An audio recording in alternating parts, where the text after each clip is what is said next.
All right, you guys ready to go? Anyone interested in this actually showed up? Good to see everybody. So I wanted to talk a little bit about selling Drupal, which is something that has become very near and dear to my heart since I joined Acquia. So I'm Thad Martin.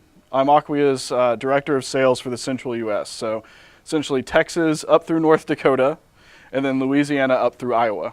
So a very broad patch of geography. To give you a little bit of my background and where I came from, can any of you guys tell me what you think these logos have in common? They're not Drupal. These are actually all clients of my previous company, OneSite.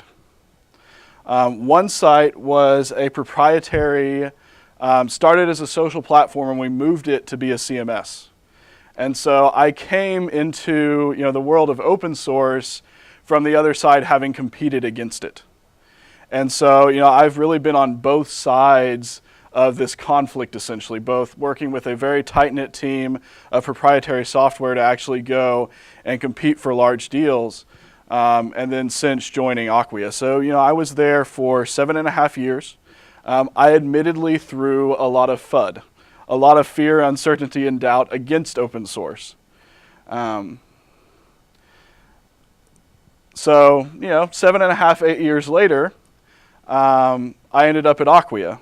There's a long story to that, but to talk about the very end of it is Warner Music Group. Have any of you all seen what Warner Music Group's doing with Drupal? Or familiar? Definitely a few. So Warner Music Group actually runs 300 artist sites on Drupal. A large number of those, over 200, are essentially on Drupal Gardens. So they're actually using all of the same code, but they're just styled very, very differently.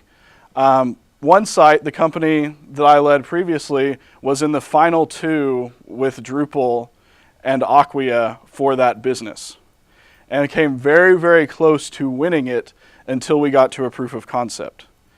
And that was because Warner Music had put all the risk that they saw was on developing features. When they looked at Drupal, they nodded and said, yeah, we get it. All of these modules are there, but it sounds like you're going to have to put them all into the platform custom. And we were pitching a story from the opposite side that, no, they're all there, they're ready to go. And so they saw that as much less risky than actually deploying every single site. Now, to their credit, and very intelligently, they decided to start with a proof of concept. And that's where Drupal actually really started to shine for them, because where we on the proprietary side actually had kind of a messy implementation because they were having to learn this new tool, there weren't a lot of resources to it. We had demoed very, very well, but suddenly we were actually having to show how some of that would work. In actuality, they were able to go get a Drupal site spun up very quickly. And so we ended up losing that deal. For various reasons, I left OneSite, and it was actually Warner Music Group who introduced me to Acquia. I will say, though, from that experience, as you're looking at selling Drupal, how many people in here have sold Drupal in a competitive situation? So you've had to go through. Proprietary software, was that generally against proprietary systems for the people who've done it? Yes, no? They do have some advantages. They really do. They have very slick demos. They have very slick sales teams. So they have well-oiled sales teams that are built to go in and pitch their products. They a lot of times have pre-built sandboxes where they can immediately give that to a client. Or they have a new business team that's literally devoted to creating demo sites for customers that reflect their branding. And they're armed with a lot of things that they can throw out to open source to introduce risks. Were any of you all here yesterday for Todd's presentation on no RFPs? So one of the other things that really stacks up in a proprietary system's favor is that the buying process, particularly at large organizations, is actually built for them. So this idea of having RFPs and having requirements matrices, all of those are actually built around, these companies that have been conditioned to buy proprietary systems. The thing that I'll say to you guys, though, is all of those advantages are short-term. I think that when you look at what people are able to do with open source and Drupal in particular, and the speed at which the community can move to deliver functionality, there is no way that even the best proprietary team can keep up with that in the end. And so, I think even though that there are these advantages that exist, they're ones that can definitely be countered, and especially over time become less and less important. So why do we need to sell Drupal? Drupal's capacity to sell itself is limited. It takes, people like you getting out there and actually evangelizing it into organizations. It takes people, adopting it, and really without people actively pushing it, its adoption is there. It has incredible grassroots adoption, people picking it up, but it'll never accelerate to, pay us all, to do our jobs without us being there to push it. And you have competition that's actively selling against it. So you have other agencies and other shops that you're competing against that maybe have partnered with a Sitecore or partnered with another system, and when they say, oh, well, you're looking at this agency, yeah, they do great design work, but they build it all on Drupal. So out of you guys who are selling Drupal, how many of you are in an agency or a shop that's exclusively Drupal? And how many of you have won business because you do Drupal? Have won business? How many of you have lost it because you only did Drupal? So no one's really lost because they were tied to Drupal. Well, okay, a few people have. You look at these companies; they're conditioned to buy it. Drupal still, for a lot of larger organizations, and then certainly longer, it's still relatively unknown. And that's something that I think sometimes we don't have as much awareness of, is that the fact that there are a lot of people making technology and platform decisions that don't know Drupal. And because they don't know Drupal, that's an unknown that creates risk, and that risk can kill a deal. So, when I boil this down, and to having seen it on both sides and competed successfully and unsuccessfully, I think it's very important that when we get into a situation, we do not sell what Drupal is or what it does. We instead, well, I'll get to this. So, everybody has probably seen this analogy of Legos. Has everyone used the Lego brick analogy with a client before? Just about. For a lot of organizations, that in itself, it can be positioned well, but a lot of people see that and it scares them. And we've all kind of talked through this. It's like, okay, well, you have all these modules, and that's how they kind of picture it in their head. And the classic example that we always throw out is, oh, but look, this is what Drupal really is. And I have two things to say for that. So we're not going to sell what Drupal is in terms of a CMS. We're not going to say it's a content management system. It's a content management framework. It's an application framework. We're not going to sell what it does. And when I say that we're not going to sell what it does, I mean we're not going to talk about the WYSIWYG editor that feeds content into it. We're not going to talk about how modules and views work. We're going to talk about what somebody can do exceptionally well with Drupal. Does that distinction make sense? To not talk about what it is that Drupal does, but what you as this specific person I'm talking to can do specifically with Drupal. And you go back to this Lego example, and people flag this a lot, and they talk about how, okay, well, when I look at this, it's not a bunch of building blocks as a product, it's nice and in a box. And I counter that that's not entirely true. I can show you what a Lego set looks like out of the box and put together, and this in itself is not particularly compelling. I don't think that when we sell Drupal, we're selling a product. I don't think we can do that. So I don't think you can just sell it as a box. I also don't think you can sell it just as a solution, as going in and saying, oh, you have these problems, this fixes it, here is the Band-Aid you need. I actually don't think you can sell Drupal as either of those successfully. I think what you have to do is sell it as a story and as a narrative. And that's when you actually look at this Lego box, what they've done. You know, this is not just the set put together. This is a dragon that's actually in flight. This is, you know, the catapult firing at the dragon from multiple angles. It's Lego people running that they can't stand up like this. This has, you know, there's this background. This is all imagination.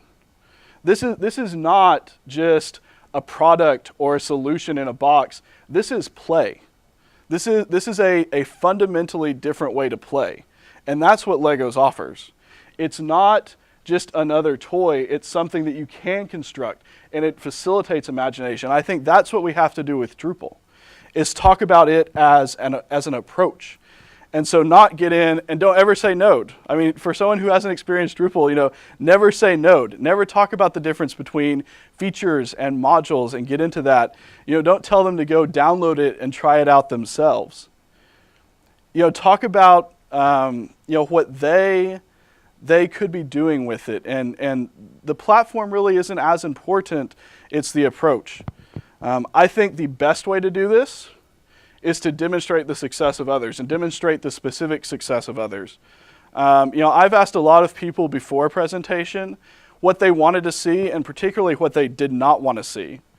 And what you'll have is you have a lot of proprietary systems that love to talk about strategy. They love to talk about, you know, just you know, essentially a bunch of BS around, you know, marketing and tying into it. And you know, I don't think that ultimately that's what resonates with clients. I mean, they want to know that's capable, but they want to know, what does that mean to me? And so when you start demonstrating the success of others, I think this is clients you have built. And I think it's also important to know what other Drupal sites are doing. As you're selling Drupal, you know, not just the examples you've built, but what some other people are doing. And you know, there's the Drupal showcase site. There's things like the Blue Drop Awards. There's a lot of access to information about really good sites. And you know, you show something like GE. GE is a very powerful brand for a lot of commercial sites. But you talk about, okay, well, GE is able to use Drupal to facilitate marketing teams in 85 countries. You know, you talk about what specifically they've achieved with Drupal and their success story that's specific to them. If you were in Kate's session earlier, and you know, Warner Music is able to build out 250 sites and do those very quickly. You know, that's something that Drupal is uniquely built to do better than just about any other platform. And Warner Music illustrates that by talking about what for them and their team they were able to do. You know, you look at somebody like Johnson & Johnson or Pfizer, who's able to go and build a brand site in you know, under 2 weeks. You know, who's able to do that with a platform? And who's able to build 250 artist sites or all these brand sites without incurring additional license costs if they're not using open source? You look at somebody like Whole Foods, and to support a content authoring structure that has 300 people in individual stores contributing content to a site. You know, I look at it as, you know, they're trying to merge all of this content onto a highway before it gets to the user. You know, these are things that Drupal, because it's so flexible and because of the way it's fundamentally built, it's very good to, it's very well suited to do. But you can't just say, well, there's a workbench module. You talk about how somebody like Whole Foods has implemented that, and how, you know, they have this great content structure and they're filling this all together. And every one of you guys, I know when you sit and talk with the clients you're working with or the stakeholders that you serve, you know what they're trying to achieve. And so you know these stories. And I think when you present them, you know, even if you're going into somebody that you've maybe never worked in that industry, you can use the resources that are there, like Drupal Showcase, to go and find sites that are in that same industry. I think as important to, is this company like me, is, you know, Whole Foods, one of their big things is serving, you know, local content. So I want to get the content that's to my neighborhood Whole Foods. You know, how many industries that aren't grocery stores have that same similar use case? And so I think as important as have I done a site that is in a similar interest to you, in a similar industry? Have I done something that achieves that same goal? And helping them see how that's done. Does that make sense? That distinction makes sense for you guys? I think it's the number one thing I've seen, Drupal teams and Acquia ourselves kill ourselves with, is immediately diving into, platform and WYSIWYG and everything else without putting any context around it, or without starting the conversation with site examples and with things that other people have done. I think there are things that you can say carefully, and it's important to say these things in context. You can talk about the Lego example in that you're assembling this site. People do respond to this idea that they are not going to have to invest in a significant amount of coding from scratch. You can talk about high level things like views and blocks in terms of flexibility. You can talk about workflow and drag and drop and how Drupal does content, but you have to do those things in context. You have to tie those back to an example, or you have to tie them back to who you're talking to and how they're actually going to use it. I think, and this is something that I'll poll you guys, how many of you all have built a demo site for a client like as essentially spec work? So you've gone and you've built a prototype site. I think one of the things that's hard about that is because everybody is actually building sites that produce revenue, it's very hard to focus then on prospecting that way. And so I don't think that that's something that we need to do if we know enough about different examples to show. I also tell you, one of the things that proprietary software companies love to do is say, oh, well, why don't you get a sandbox from them? Because it can be very difficult for somebody to drop in to Drupal and know nothing and feel confident with it. And so it's very important that when you start hearing those things, you think about, am I willing to invest the time to actually walk somebody through Drupal and how they would do these things and babysit them a little bit, because you will need to do that or they'll get lost. Could talk a lot about demos. Brant is actually doing a session at 4 specifically on demos. It's something that I know you all have, your own client sites you can show off. One of the things that Acquia is trying to do is put a community framework out there to do a demo and actually have something that's packaged that you all can actually leverage as a base for some of your demos, but that's worth a session on itself. I think it's important to talk about those things. I think I looked at a couple of other sessions. Has anyone looked at the session from the Sydney DrupalCon or the Munich DrupalCon that was actually on selling Drupal? Had anyone actually seen that? So one of the things that I saw advocated for in that session was to build a requirements matrix. And I think that is one of the easiest ways for Drupal to actually lose. I mean, has everybody seen one of these and had to fill it out? Generally, Drupal can answer yes to anything. It can answer yes to anything we throw at it. The problem is, I promise you, any proprietary system is going to have as strong a response to that. Like, I don't think we ever win something where we're just going feature to feature and the whole exhaustive list, because everybody has answers to that. I think where we win is when we take a step back and talk about what's the approach that you guys want to have as a team and to this project. It goes back to that Lego example, not as a product or a solution, because this is product or solution. It's as a story, it's how do you guys want to play? How do you guys want to play as a team in delivering this site? Do you want your team to be innovative? Do you want it to be agile? Do you want it to be flexible? Do you want it to be capable of doing things themselves? Do you want it to be unrestricted? Do you want to be able to take this platform and use it on any number of sites and all of these different use cases without incurring additional costs? No one answers no to these things. This is something that people now understand that the web's starting to demand of them. And if it's a tech team, the marketing team's demanding of it. If it's the marketing team you're talking to, their competitors are demanding that they do these things. And so they know that their teams have to do this. And Drupal, as a platform, regardless of having all the features, regardless of all the functionality, does this for people. It enables this approach for a team to behave. One of the things that we'll do a lot of is, people love to ask proprietary vendors what's on the roadmap. They want to know what's coming next. We're in a position where we can go to a client and say, what's on your roadmap? And this is where I have seen us be most successful in winning competitive deals, at least at Acquia, has been when we've gone and, maybe we were brought in for a particular project, or, a partner brought us in to help, talk through a particular project. And we start to ask questions about what else is going on within the organization. We start to talk about other projects, and suddenly we'll see, so many more that can use it. I'm trying to think if I can use these guys publicly. Everybody familiar with Rotary International, the Rotary clubs? So they're actually in the middle of moving to a Drupal project right now. It was very competitive, talking with them initially. They were a .NET shop, didn't have a lot of PHP. The more we talked to them, the more we learned about other things they wanted to do on the web. They wanted to have a community site. They wanted to have, essentially a blend of Kickstarter that we were able to go see. Well, have you seen what the White House is doing with We the People?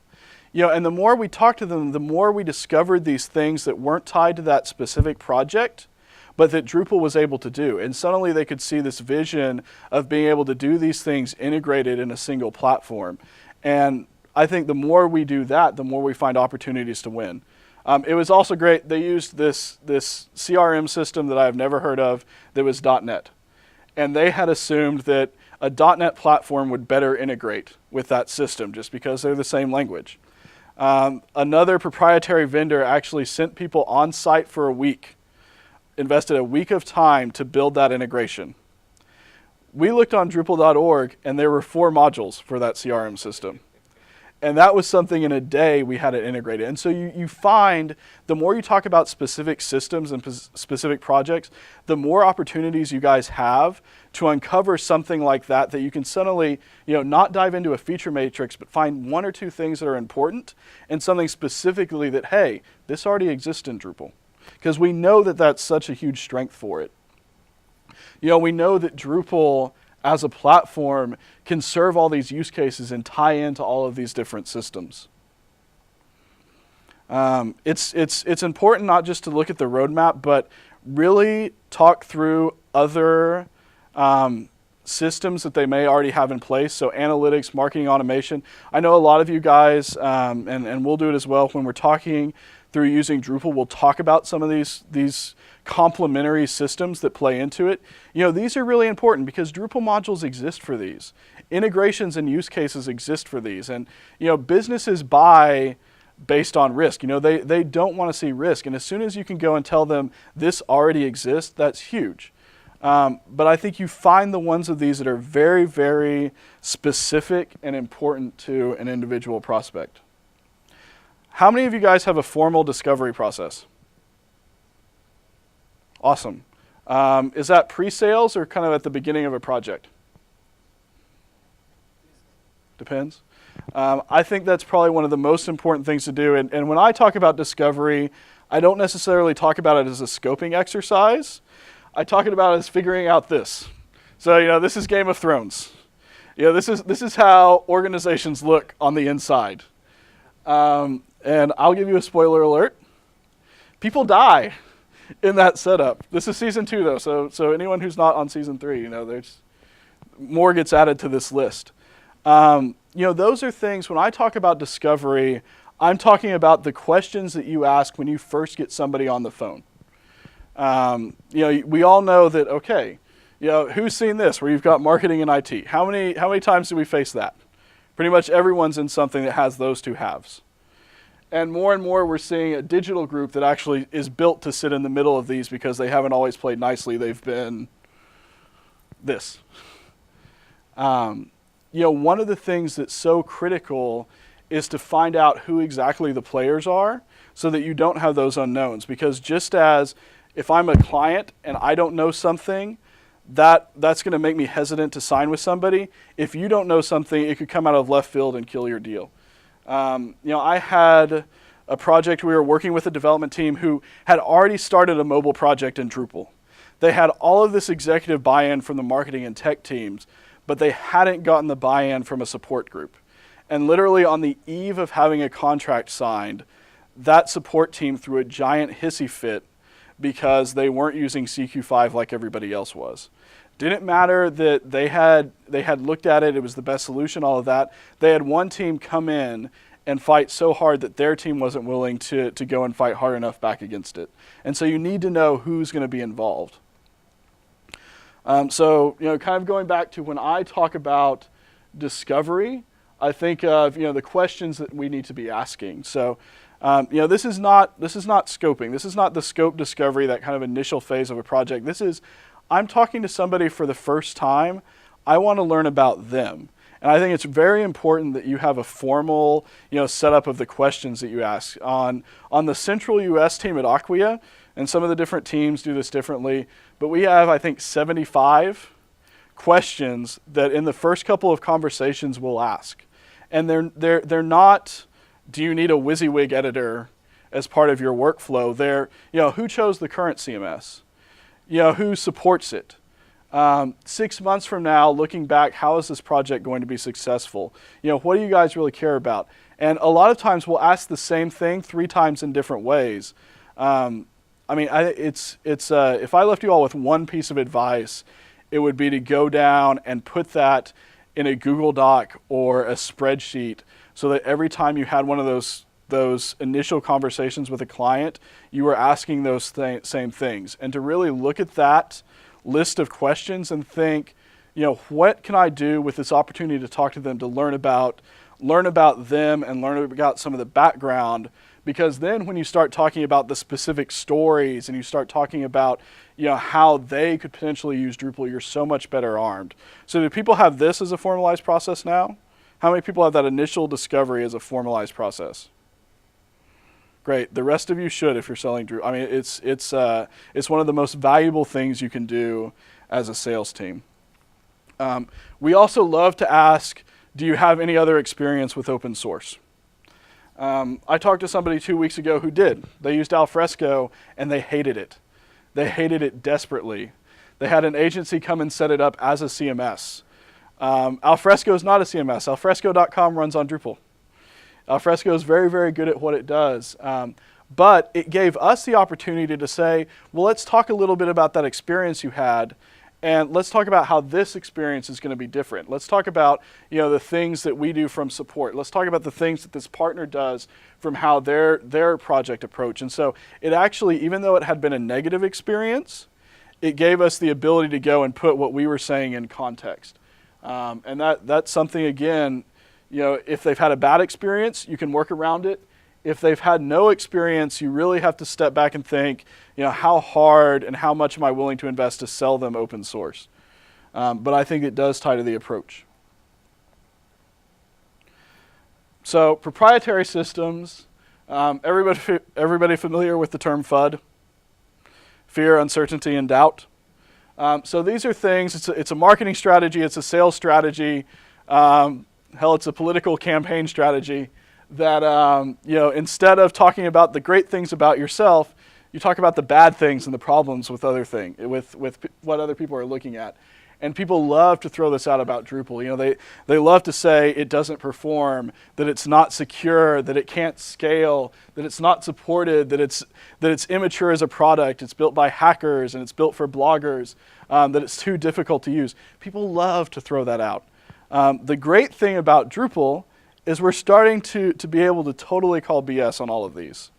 Be able to go and say, well, the Grammys only get traffic really on 2 nights a year, but it's a hell of a lot of traffic. And so they're able to scale with Drupal. How many examples, I don't know if you guys are familiar with this, but like you have The Economist and Al Jazeera and NBC and all these major news organizations that have adopted Drupal. They're not just doing a very high level of traffic at a lot of scale, but they have very volatile, very spiky traffic. And so, those are things that, even if you haven't done a high traffic site, you can talk to some of those examples of Drupal being able to do that. The MTA, it's a very functional, a very utility website. After Hurricane Sandy, in terms of New Yorkers figuring out what subways and what bus lines were open, a huge amount of concurrent traffic. And so I think the scalability argument's moot. I think when you talk about security, everyone knows the White House is on Drupal.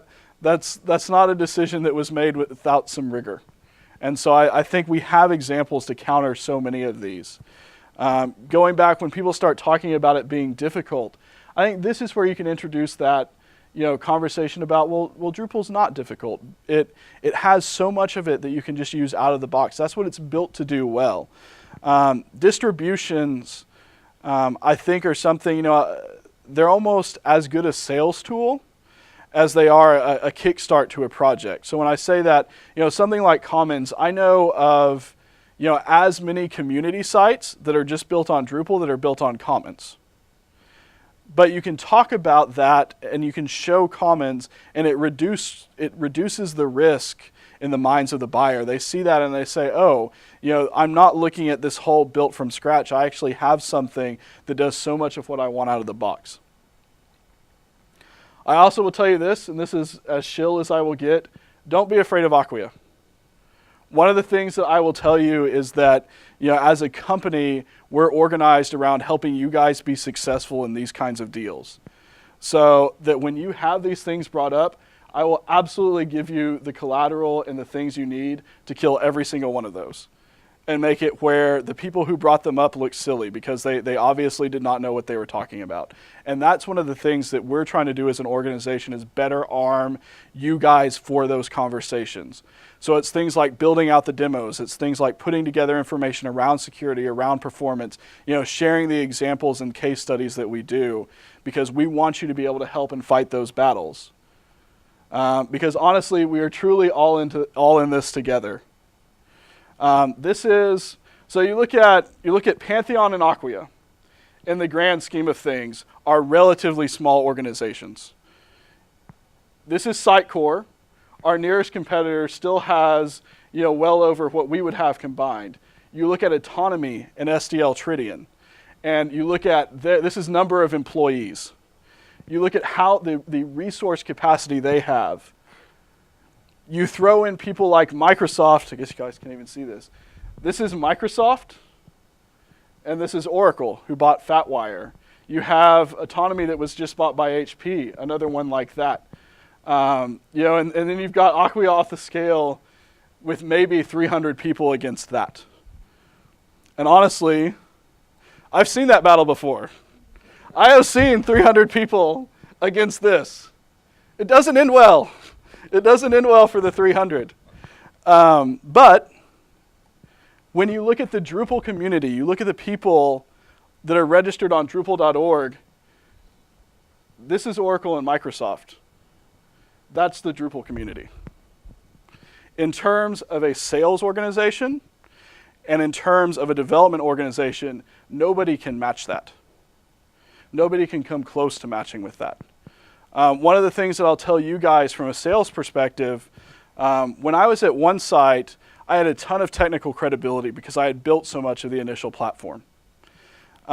Sales guys at enterprise software companies don't have that. You guys who are both selling and delivering have so much more credibility to your conversations that you can leverage because you can talk about these examples from the perspective of somebody who actually built it. So, I just think that, again, we're all in this together because then we look like this.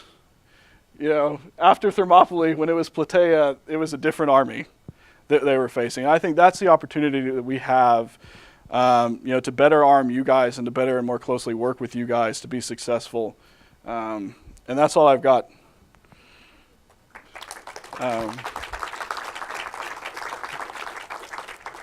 Any questions, comments? It was that good? Like you guys have literally walked in here and there's no additional knowledge? All right, so it's been a couple months since you made the sale, and you used all the strategies that you talked about to avoid getting into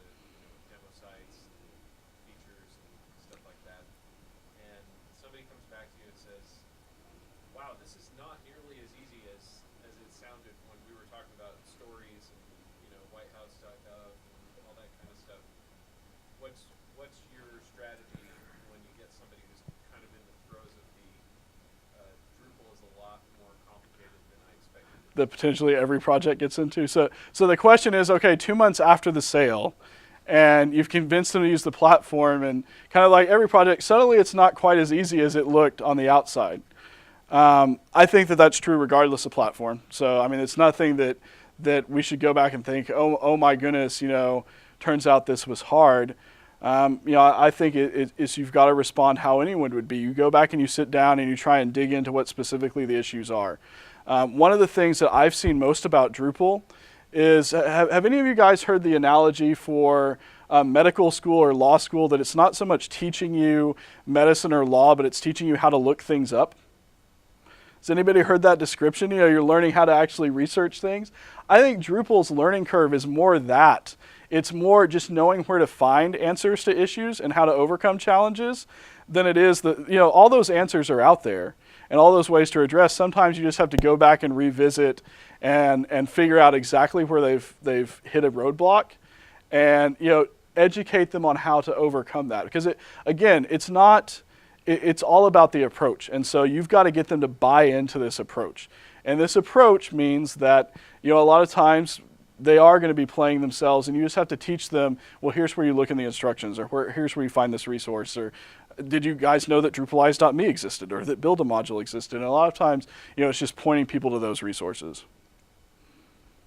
And trying to do that early so that hopefully you don't even end up in that position 2 months down.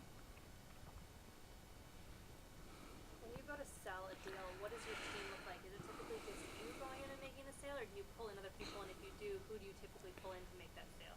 I think particularly because anytime you're selling a web platform, you're selling to a diverse set of people, a lot of times from different teams. You need to bring that same diversity into a pitch. So you have to team sell it. I think at that point, a sales guy really acts more as quarterback than anything else, because it doesn't matter how much I know technically, I get a filter put on me. I immediately, by my title, have legitimacy taken away, which is, that's because of enterprise reps past. There's a lot of Microsoft reps that have built up that reputation that all of us have to live with. So I think you have to bring in people from the technical side, from the marketing side. You have to be able to tackle something as a team, because people are ultimately going to buy from people. And not everybody's going to connect with everybody else. And so, the people that you can bring into something that can actually connect with other people are going to greatly increase your chances of actually being successful. Don't sell alone. It's a good thing. Don't drink alone, don't sell alone. Anything else?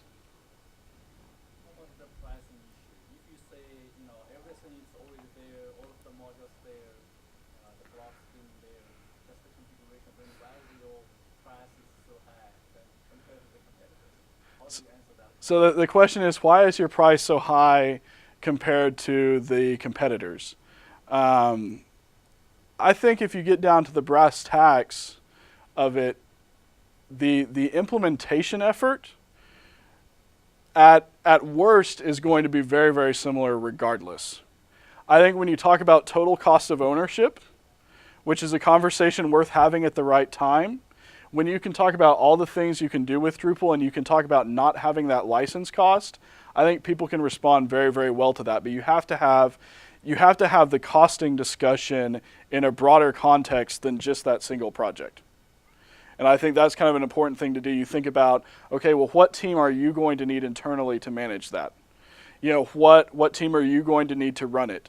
If it's a proprietary system, do you realize that every single thing that you're going to want, you're not going to be able to do and needs to go to somebody else? What is the cost of that? Either where I'm paying that person directly to go and do it, or I'm waiting for them to implement it, so that the cost is time. I think it's you can absolutely have that conversation at the right point, and you have to have it in a broader context than, here's how much I'm charging you to build this website. It's here's how much the life of this website is going to cost you. And I think one of the benefits of Drupal not having a license cost is you can really tell the story about the dollars you are spending on this project are going into people that are going to make this project successful for you as an individual. So if you've sold it and you've told this story about the great things that they can do for their particular use case and for them specifically, then you tell them that, listen, we're going to reuse a lot of these same concepts and components, but the money that you're spending is going into things that are going to impact your organization, whether that's sales, whether it's traffic, whether it's membership. Does that make sense? Okay, great. Anything else? Alrighty, well, definitely appreciate the time. I'm easy to get a hold of. Thank you. I'll be here at the Acquia booth around. Certainly, particularly if you guys are competing for deals in this region, would love to work with you and figure out how to tackle some of these organizations together. So appreciate it, all of you.